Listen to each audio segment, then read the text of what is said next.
L'hôpital Montfort d'Ottawa a été fondé en 1953 par les Filles de la Sagesse et elles l'ont administré jusqu'à ce qu'il devienne public en 1969. Nous avons rencontré des religieuses, ces femmes extraordinaires qui y ont travaillé 7 jours par semaine, 24 heures par jour, 365 jours par année. Nous vous présentons dans leur intégralité les témoignages précieux de ces femmes qui ont vraiment donné sans compter.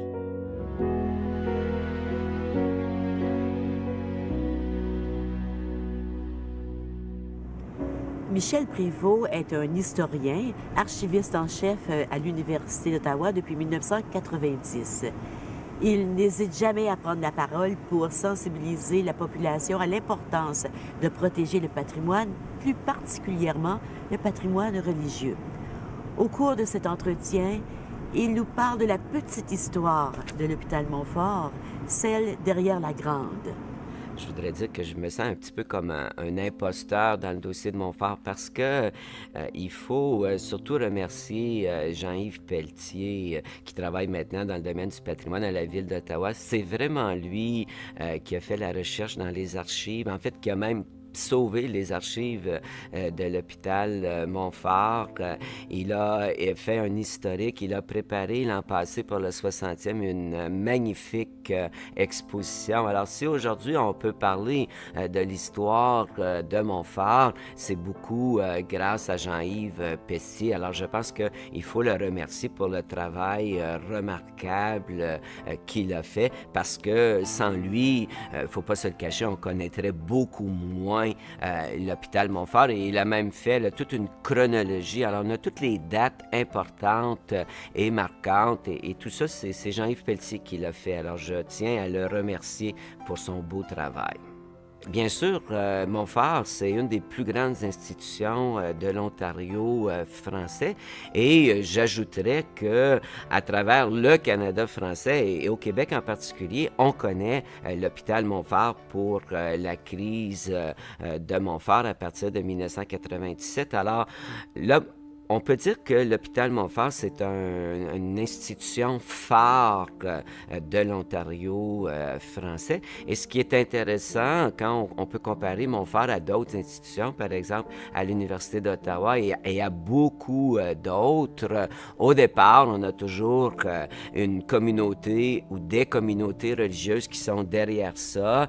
Et on a le même l'historique. Alors, on a une expansion remarquable. Puis au début des années 60, après la Seconde Guerre mondiale, où là, il y a des besoins immenses qui se font voir, soit dans le domaine d'éducation, dans le domaine hospitalier. Et là, on voit des communautés religieuses qui tiennent des collèges, des universités, des hôpitaux à bout de bras et ils ne sont plus capables financièrement. Et là, il faut vraiment tenter de trouver une nouvelle solution. Il faut aller chercher surtout de l'argent du gouvernement.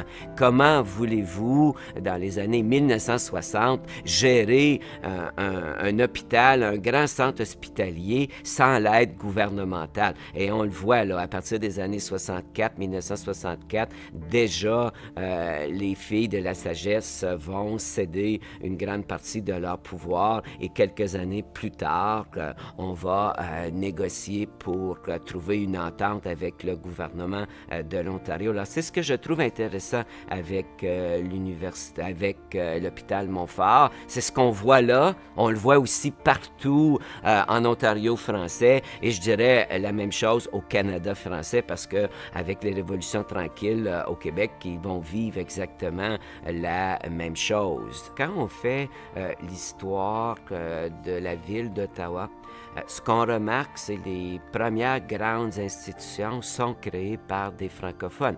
Par exemple, on est dans le domaine des hôpitaux. Montfort, c'est loin d'être le premier hôpital francophone d'Ottawa parce que la plus ancienne institution d'Ottawa, c'est l'hôpital général d'Ottawa qui est fondé en 1845 par Mère Élisabeth Bruyère, une sœur de la congrégation des Sœurs de la Charité là, qu'on appelait les Sœurs Grises.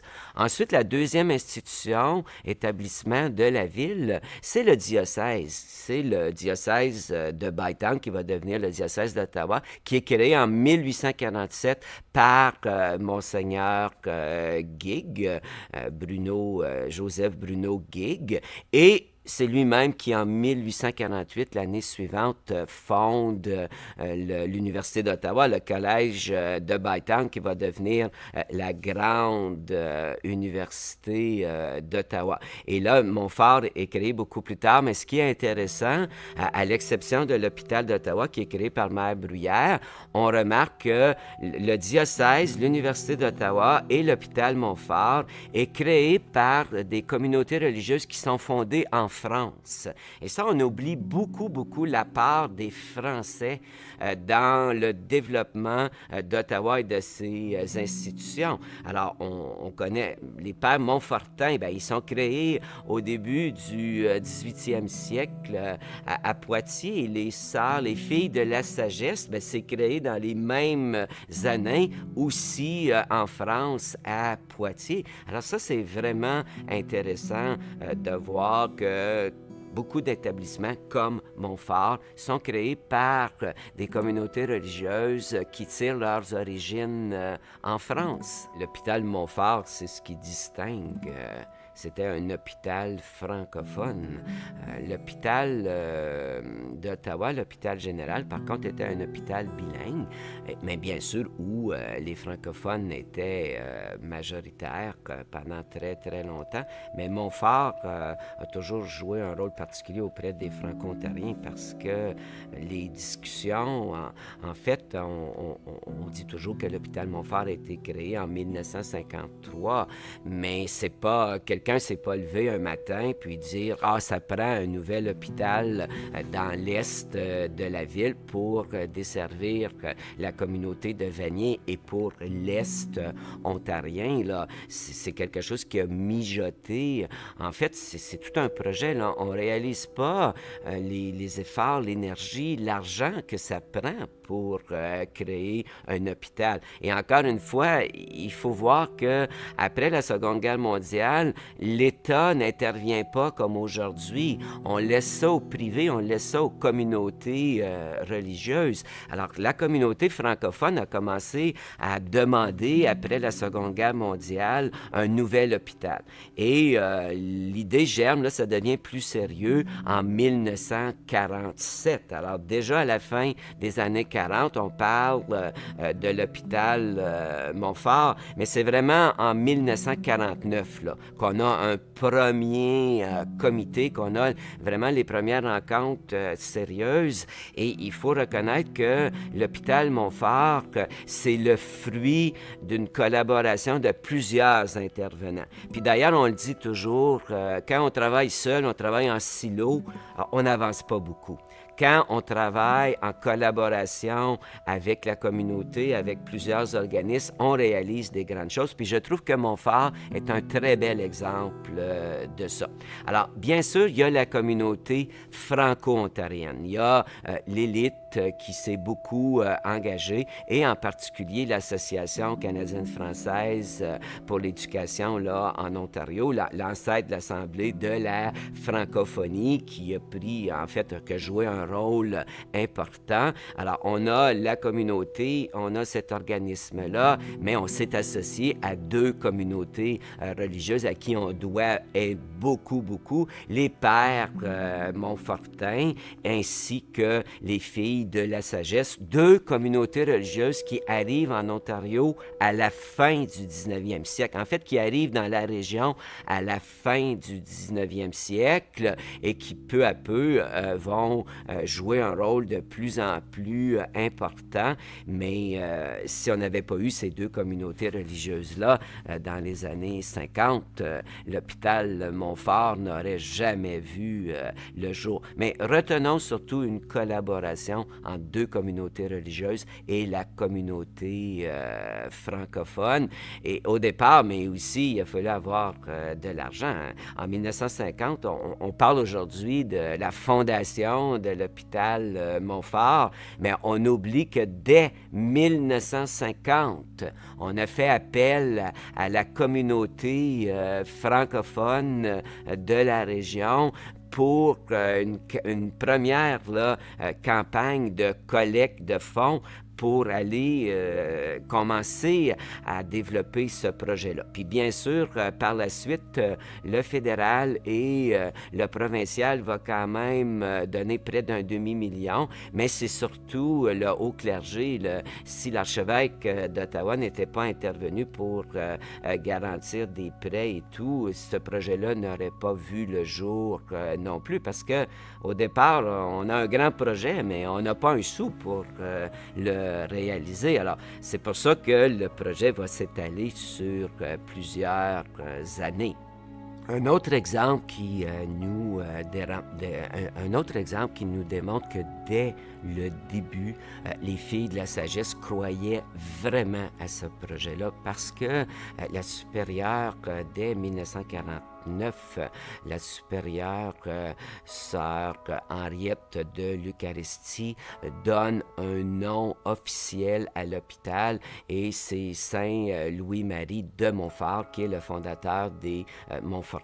Et à ce moment-là, je trouve que ça démontre aussi la mentalité de l'époque. C'est dans le fond une communauté religieuse de femmes qui va diriger l'hôpital, mais modestement, elles sont trop modestes, ils auraient dû choisir le nom de leur fondatrice. C'est Marie-Louise qui aurait dû être en l'honneur et non Louis-Marie. Mais ça reflète donc l'esprit de l'époque.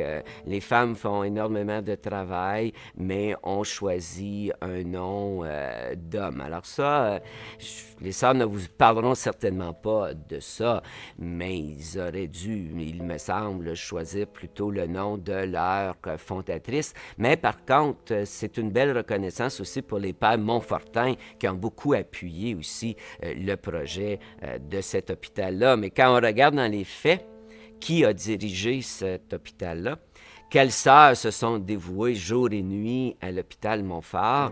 C'est beaucoup plus les filles de la sagesse que les pères Montfortins. Le 11 octobre 1953, le rêve devient enfin réalisé. Après toutes ces années d'efforts, de travail, de campagne, de collecte de fonds, enfin, on avait fait une porte ouverte avant, là, mais le 11 octobre, c'est l'inauguration officielle. Et je vous dirais que c'est un des événements qui a attiré le plus de monde. Imaginez-vous, 3000 personnes ont participé à l'inauguration de l'hôpital Montfort et je peux m'imaginer la fierté des gens qui étaient là. Et on a fait ça d'une façon très, très grandiose. C'est l'archevêque d'Ottawa, Monseigneur Lemieux, qui a présidé l'événement avec le recteur de l'Université d'Ottawa, le père Normandin. Alors ça, c'est très intéressant de voir que dès l'inauguration, on associe le recteur de l'Université d'Ottawa, mais on va voir plus tard qu'il y a une raison pourquoi là, on tenait à voir le recteur. C'est parce que les sœurs avaient quelque chose à demander à l'Université d'Ottawa. Et ce qui est intéressant de voir, c'est dans la foule, on a bien sûr le maire, M. Lavergne, le maire de Vanier, en fait d'Eastview, là, pour les gens vont se souvenir qu'autrefois, Vanier s'appelait Eastview. Mais le plus ironique, c'est qu'on a la mairesse Charlotte Whitton. Alors, Madame Whitton, à l'époque, était connue pour ne pas être la plus grande amie des francophones, de ses citoyens franco-ontariens, mais elle est quand même venue à l'inauguration de l'hôpital Montfort. Est-ce qu'elle est restée longtemps? Ça, je ne le sais pas, mais tout de même. Soulignons qu'elle était présente, alors ça vous montre l'importance de l'événement. Puis là, il y a eu tous les discours, mais ça a été vraiment un événement grandiose. Et il s'agit de regarder le droit lors de ces journées-là pour constater à quel point c'est un événement qui a retenu l'attention. Puis on comprend très bien ça fait des années d'efforts. Alors, c'était tout à fait normal là, que cette journée-là, on fête. Petite anecdote qui est vraiment très, très drôle. Devinez quel est le prénom du premier bébé de l'hôpital Montfort? Bien, c'est Louis-Marie, en hommage au fondateur des Pères Montfortin, puis en l'honneur du nom de l'hôpital. Alors ça, je trouve ça, c'était pas planifié, c'était pas dans le scénario de l'inauguration, mais quel beau côté humain. C'est là aussi qu'on voit qu'il y avait un besoin. Alors, pendant ton inauguration, tu as déjà un premier petit bébé franco-ontarien qui naît à l'hôpital Montfort. Alors, je peux m'imaginer comment les gens de Montfort étaient contents, comment les sœurs, comment les filles de la sagesse doivent avoir été contents là, d'accoucher leur premier bébé au moment même de l'inauguration. Puis là, on ne peut pas dire que c'était quelque chose de planifié, là, qu'on fait accoucher la première femme pendant l'inauguration. Ça, c'était pas prévu, mais je trouve vraiment que dans toute l'histoire de Montfort, il y a beaucoup d'anecdotes, mais celle-là, je la trouve particulièrement intéressante parce que c'est un double moment historique. On inaugure officiellement, puis il y a notre premier bébé qui naît, puis ça va être, dans le fond, le premier de milliers de bébés, petits garçons et petites filles qui vont naître à Montfort et qui continuent à naître à Montfort. Mais je dois vous dire que les sœurs ont dû être très patientes. Alors, je sais que les filles de la sagesse ont beaucoup de qualités. Alors, je présume que la patience est l'une de leurs qualités parce que ils ont dû vraiment venir cogner à plusieurs reprises aux portes de l'université. Mais en 1959, on peut dire que leur persévérance a porté fruit parce que le père Henri Légaré, qui était le nouveau recteur de l'Université d'Ottawa, va venir à l'hôpital Montfort pour annoncer aux sœurs qu'on était pour préparer l'affiliation de l'hôpital Montfort à l'Université d'Ottawa. Alors, je présume que les sœurs doivent avoir énormément apprécié cette visite-là, mais encore une fois, ça ne s'est pas fait du jour au lendemain. Alors, il faut attendre en 1961 pour qu'il y ait une entente officielle entre l'Université d'Ottawa et l'hôpital Saint-Louis-Marie de Montfort. Et à cette époque-là, Montfort devenait la 4e hôpital affilié à l'Université d'Ottawa. Alors ça, c'est intéressant parce que d'une part, c'est une date historique pour l'Université d'Ottawa, mais c'est aussi une date historique pour l'hôpital. Et par la suite, on sait qu'il y a des ententes beaucoup plus officielles aussi. Cette belle collaboration qui date quand même des années 60 se poursuit encore aujourd'hui. Alors, plus d'un demi-siècle plus tard, c'est intéressant de voir que l'Université d'Ottawa et l'hôpital Montfort continuent à avoir des liens très, très étroits. Puis ça permet à l'Université d'Ottawa de bien jouer là, son rôle, parce que dans le mandat de l'Université d'Ottawa, ça dit bien qu'on a un rôle important à jouer au sein de la francophonie ontarienne. Alors ça, c'est un bel exemple. L'université peut utiliser ce bel exemple-là en disant que ça fait des décennies qu'à l'Université d'Ottawa, on a des liens avec un hôpital francophone, l'hôpital Montfort. Ceux qui se doutaient de la nécessité d'un nouvel hôpital se sont royalement trompés parce que les besoins sont tellement grands que peu d'années après l'ouverture, déjà au début des années 60, il fallait déjà planifier un agrandissement de l'hôpital. Et en 1965, on doit commencer des travaux majeurs. On va ajouter 10 000 pieds carrés à l'hôpital Montfort. Alors, les travaux vont se poursuivre pendant 2 ans. Et en 1967, c'est plus du tout le premier petit hôpital Montfort qu'on voit parce qu'on doit faire un grand agrandissement à l'arrière. Et on sait, quand on regarde l'histoire de Montfort, qu'il va y y avoir plusieurs agrandissements au départ. Alors, ce qui me fait toujours dire qu'en 1953, quand on a inauguré l'hôpital Montfort, tous ceux qui étaient là, je pense pas, même s'ils avaient été visionnaires, auraient pu penser qu'un jour que l'hôpital Montfort prendrait autant d'expansion, parce que en 53, c'est l'hôpital Montfort, mais on s'entend, c'est quand même assez un petit bâtiment. Et de voir aujourd'hui ce qui est devenu l'hôpital Montfort. Alors, c'est pour ça que dans notre société, on a besoin de visionnaires. On a besoin de gens qui croient en notre avenir. Des gens qui voient qu'il y a des besoins, mais qui s'engagent aussi. Alors, je pense que l'hôpital Montfort, c'est un très bel exemple pour les Franco-Ontariens et les Franco-Ontariennes. Des gens qui, à la fin des années 40, les années 50, ont rêvé d'un grand projet. Je suis certain qu'il y a des gens qui ont dit au départ, votre projet est trop gros, c'est trop compliqué, vous n'avez pas l'argent, on n'a pas les reins assez solides pour inaugurer un nouvel hôpital. Et là, la communauté s'est mobilisée et a fait que ce rêve-là est devenu réalité. Alors, je pense qu'il faut rendre hommage en premier lieu, ça c'est certain, aux filles de la sagesse. On ne le dira jamais assez. Le rôle prépondérant, le rôle unique qu'ils ont joué à l'hôpital Montfort. Les pères Montfortin, bien sûr. Et là, il y a toute une série de personnes qu'il faudrait nommer.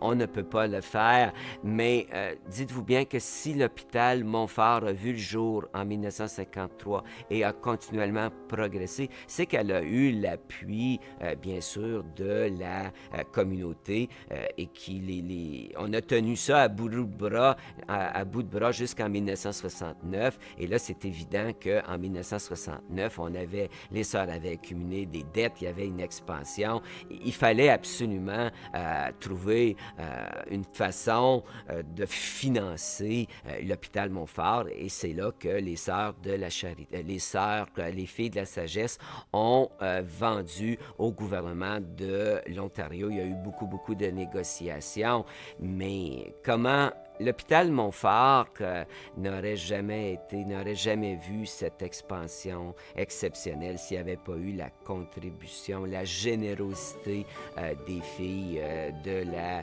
sagesse. Alors, et là, il y en a peut-être qui vont dire, ben, il en met un peu trop, là, mais dans toutes mes visites guidées, dans mes écrits, je n'ai jamais aucune hésitation à rappeler dans la région ici, là, à Ottawa, mais dans la grande région de la capitale fédérale, l'importance des communautés religieuses pour le développement des Franco-Ontariens et des Franco-Ontariennes. Bien sûr, quand je suis à l'Université d'Ottawa, je parle beaucoup des Oblats, mais il ne faut pas oublier les autres communautés religieuses et particulièrement les communautés de femmes qui ont souvent été plus dans l'ombre que les communautés masculines. Elles sont plus modestes, puis il ne faut pas oublier que dans les années 50, les années 60, on est dans une communauté où les hommes occupent beaucoup de place. Et souvent, on a oublié de remercier, on a oublié de mettre de l'avant ces religieuses-là. Puis j'en connais beaucoup, on en connaît tous des filles de la sagesse. C'est pas des religieuses qui vont dire, ben écoutez, là, nous, on a joué un rôle très important. Mais j'invite les gens à aller visiter le petit musée et les archives des filles de la sagesse, et vous allez voir qu'on leur doit beaucoup, et heureusement que les filles de la sagesse, comme les autres communautés religieuses, ont toujours eu le souci de préserver leurs archives. Alors, comme archiviste, je leur dois beaucoup aussi. Ces religieuses-là et ces religieux-là ont compris dès la fondation de leur institution que c'était important de préserver les archives. Mon premier souvenir de l'hôpital Montfort date de très loin. C'est en 1966. J'ai 9 ans. Et ma grand-mère grand-mère était mourante à l'hôpital Montfort, mais nous, on ne savait pas qu'elle était mourante. Et à l'époque, il y avait un règlement. Les enfants de moins de 12 ans ne pouvaient pas monter aux étages. Et fort probable que ma grand-mère savait qu'elle était pour mourir. Et elle avait demandé une dernière faveur avant de mourir, c'est de me rencontrer, moi et mes 2 petits frères. Alors, mon petit frère qui avait 4 ans, puis un autre qui avait 6 ans environ à l'époque. Alors, elle voulait absolument nous voir, mais on ne pouvait pas monter. Alors, ma mère a décidé qu'on était pour monter quand même. Alors, on s'est caché du gardien. Et finalement, on a réussi à arriver dans la chambre de ma grand-mère. Et quand ma grand-mère nous a vus, elle a commencé à pleurer. Et c'était tellement triste, là, pour nous, surtout de voir notre grand-mère dans cet état-là, mais surtout de la voir pleurer comme ça. Puis nous, on savait que c'est parce qu'elle sentait bien là, que c'était peut-être la dernière fois qu'elle nous voyait. Et ça, c'est, je te dirais, un des souvenirs les plus tristes de mon enfance. On n'oublie pas. J'imagine que mes frères étaient trop petits, mais moi, à 9 ans, là, je suis assez vieux pour me rappeler de cette scène-là. Et comme je savais que je venais vous voir, Ginette, j'en ai parlé à ma mère et elle m'a confirmé. Elle a dit oui, c'est exactement comme ça s'est passé. Alors, moi, avant ce reportage-là, je dois dire que c'est un souvenir que j'avais oublié. Et tu m'as fait revivre ce moment-là parce qu'il faut savoir que moi, mon père s'est fait tuer par son tracteur à l'âge de 6 ans. Et quand j'avais 6 ans, lui, il avait 29 ans. Mais je suis allé vivre chez mes grands-parents Drouin, mon grand-père William et ma grand-mère Victoria. Alors, c'est certain que pour moi, de voir que ma grand-mère comme ça pleurer en nous voyant, je l'aimais tellement, ma grand-mère Drouin, que c'est un de mes plus anciens souvenirs. Et même aujourd'hui, j'en parle plus de 50 ans après, en fait 50 ans plus tard, et ça me fait encore, ça me fait encore mal. Alors je trouve que, je pense que pour beaucoup de gens, Montfort, ça évoque aussi beaucoup de souvenirs dans nos vies. Parfois c'est heureux, c'est des naissances, mais c'est pas la seule. Ma grand-mère Duhamel est décédée aussi à l'hôpital Montfort, mais là j'étais beaucoup plus vieux pour comprendre. Je pense que ça te fait plus mal quand tu as 9 ans, tu comprends beaucoup moins. Quand tu es plus adulte, mais tu comprends aussi que perdre tes grands-parents ou tes parents, ça fait partie de notre cheminement dans notre vie. Mais quand on est petit, on a l'impression que nos grands-parents vont être là pour toujours. Alors c'est pour ça aussi, je pense que ça nous fait si mal quand on les voit partir. Alors voilà, c'était mon premier souvenir de l'hôpital Montfort.